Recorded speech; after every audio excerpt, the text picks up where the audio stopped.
Hello, you're welcome back to Project Management Demystified. Right, so it's getting exciting. This is episode 5 or day 5 of Agile Project Management and a day in the life of a Scrum Master. And though I've not really been saying it in how the day would typically go, so maybe start at 8 a.m. or 9 a.m. and walk through what the day will look like. But I'm trying to pick out things that would add value to people, things that people hear and be like, oh, okay, maybe that was why I didn't get that job. Oh, if I had known this prior to having that interview, that might have increased my chances of getting the job. Right, so in the last episode, I said some things about the Scrum Guide not being a big stick, and then risk management and using the daily stand-up to manage risk. Have you thought about that previously? You can't see that anywhere, really. So, can only get that from experience. So we've touched on that, risk management, daily stand-up. What else? Okay, so I've spoken about the Scrum Master engaging with the team. So meet the team every day, 15 minutes, time box. Those things are things that people will be familiar with. Anyone that has been interested in Scrum or have done any certification will have read this. And then you have a product owner. So the Scrum framework suggests or has a role called product owner. And what a product owner does is the product owner, in the book, you would say like the product owner is the voice of the customer. So the product owner has like the product vision, and the product could be anything. It could be an IT software development product. It could be any product. It could be biscuits. It could be mobile phone. It could be laptop.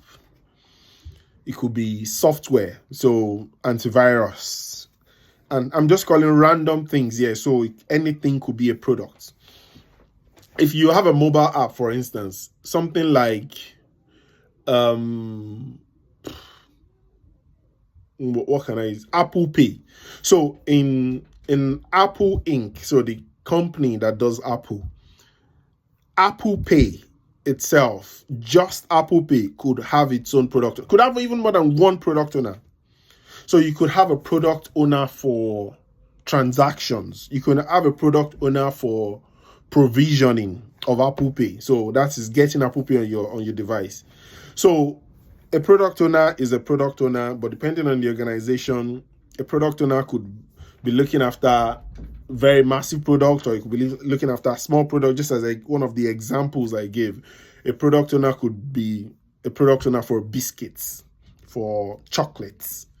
So Apple, so I know a lot of people would have either Android or Apple devices, and Apple Pay, Google Pay, you could have a product owner for Apple Pay.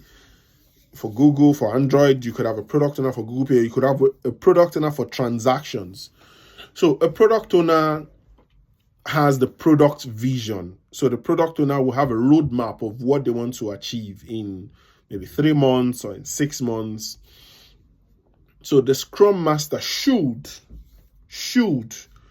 be supporting the product owner to break down backlog items. You could have a product owner that already have everything they need, and they think they don't need the support of a Scrum Master. So you can have a look at the backlog. If everything is fine, you don't need to stress yourself. So there is this tendency for people to want to justify why they are being paid. A Scrum Master is there to guide, to support. You're a servant leader. A lot of the things that a Scrum Master does, that Scrum Masters do, or that a Scrum Master does, they might not be visible to everyone, but subtly, you're adding value if you're doing your job right. So I've spoken about the identifying risk. So it might just be one day, someone there, then you see you were able to pull out a risk that someone called out, and that gets resolved. So because you were there, that issue didn't happen. If you were not there, that could or might have happened, but nobody will notice because that has been resolved. So a product owner might already have everything they need, and they've broken down their backlog, and you can help them. You can just view it, and you just have to be objective. So does this have enough information for the team to go and do the work they need to do? Really, that's all you need. And if it is enough, fine. If it's not enough, you can either help the product owner, support the product owner. We can say the word coach the product owner to break down, but nobody likes to be coached. Nobody. Don't get it twisted. Once you start using the word coach, people get defensive. So you have to be careful. You have to coach in a way that people don't know that they are being coached. Once you start setting separate times, or you start using words that don't seem like you're just suggesting, then people will get defensive, and they won't listen to you. And you're just a servant there, and you're just there to suggest, you're there to improve. So you have to be conscious of this.